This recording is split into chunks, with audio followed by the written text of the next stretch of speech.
नमस्कार. आजची प्रेस घ्यायचं कारण म्हणजे सेवा पॅनलला म्हणजे आदरणीय देशाचे लोकप्रिय पंतप्रधान आदरणीय नरेंद्र मोदी साहेबांचा वाढदिवस. या वाढदिवसाच्या माध्यमातून अनेक लोकसेवेचे जे उपक्रम आहेत ते सर्वसामान्यांपर्यंत पोहोचवण्याचं काम खरं आम्ही करतोय. हे सांगण्यासाठी आजची पत्रकार परिषद होती. त्याच्यामध्ये दोन महत्त्वाचे डिसिजन झाले. त्याच्यामध्ये जो आपण पाहिलं की 15 ऑगस्टला आदरणीय पंतप्रधानांनी जे जीएसटीची बद्दलची घोषणा केली होती, सर्वसामान्यांना खूप मोठा दिलासा खरं त्या टॅक्समध्ये मिळतोय. ते आम्ही सगळ्या इस्तंभूत प्रमाणे जीएसटीचा लाभ कशा प्रकारे सर्वसामान्यांपर्यंत आहे हे सांगण्याचं काम केलंय. दुसरं म्हणजे आत्मनिर्भर भारत, मेक इन इंडियाच्या माध्यमातून जो इन्फ्रास्ट्रक्चर डेव्हलपमेंट असतील, जे ऑटोमोबाईल सेक्टर असतील, शेतकऱ्यांसाठी ज्या लागणाऱ्या साहित्य वस्तू असतील, हा पूर्ण आत्मनिर्भरपणे या देशामध्ये बनवण्याचं काम तर त्या मेक इन इंडियाच्या माध्यमातून चालत. अशा प्रकारच्या योजना आम्ही आज सगळ्या पत्रकार परिषदेमध्ये आपल्या सगळ्यांच्या समोर मांडलेल्या आहेत. येणाऱ्या सेवा पंधरवड्यामध्ये आरोग्य शिबिर असतील, रक्तदान शिबिर असतील, स्वच्छता मोहीम असतील, प्रदर्शनी असतील, अशा बऱ्याचशा गोष्टी खरं तर आम्ही या सेवा पंधरवड्याच्या माध्यमातून आम्ही करतोय. याच खरं तर आदरणीय पंतप्रधान मोदीजी साहेबांना आमच्या भारतीय जनता पार्टीच्या वतीने शुभेच्छा असतील. धन्यवाद.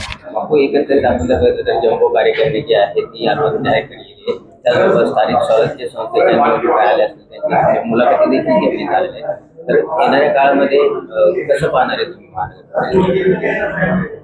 येणाऱ्या महानगरपालिकेमध्ये मी तुम्हाला आत्ताच मगाशी सांगितलं की आमचा 3 लाख सदस्याचा टप्पा पार केलेला आहे.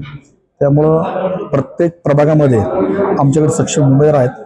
आमचे 4ही आमदार त्या भागामध्ये जनसंवाद घेऊन नागरिकांच्या समस्या सोडवण्यासाठी तत्पर आहेत आणि लोकसेवेची काम करत असताना जनसंवाद पण ते चांगला ठेवतात. त्यामुळे येणारी महानगरपालिका ही आमच्या दृष्टीने महत्त्वाची पण आहे, कारण आमच्याकडे सगळ्या ताकदीचे उमेदवार असल्यामुळे येणाऱ्या महानगरपालिकेमध्ये 100% भाजप असा आमचा विचार आहे. पण राज्यामध्ये महायुतीची सत्ता असल्यामुळे कारणाने शेवटी वरिष्ठ पातळीवरती जो निर्णय आम्हाला देतील आम्हाला मान्य असेल.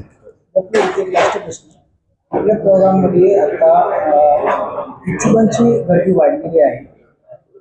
इन्कमिंग चांगली चालू आहे भाजपमध्ये, पण प्रभागामध्ये जागा 4 आहेत, इच्छुक जवळपास 10 ते 12 आहेत. या समस्येला समोर कसं जाणार आहे तुम्ही आणि त्या इच्छुकांची नाराजी कशी दूर करू शकता? आमच्याकडे इच्छुक जरी असले तरी आम्ही मेरिट प्रमाणे त्याचा विचार केला जाणार आहे आणि ज्यांना काही मिळणार नाही त्यांना बाकीच्या आम्ही कुठल्या पण ज्या आमच्या मंडळ असतील, महामंडळ असतील, याच्यावरती वर्णी लावायचा प्रयत्न आम्ही करणार आहेत. खरं तर आमच्याकडे मेगा भरती काही दिवसांमध्ये खूप मोठ्या प्रमाणावर होईल हे तुम्हाला मी या ठिकाणी सांगू इच्छितो. भारतीय जनता पार्टीमध्ये येण्यासाठी खूप जणांची इच्छा आहे, पण त्याची निवड करताना सगळ्या गोष्टी आम्ही करून निवड करणार आहोत. धन्यवाद.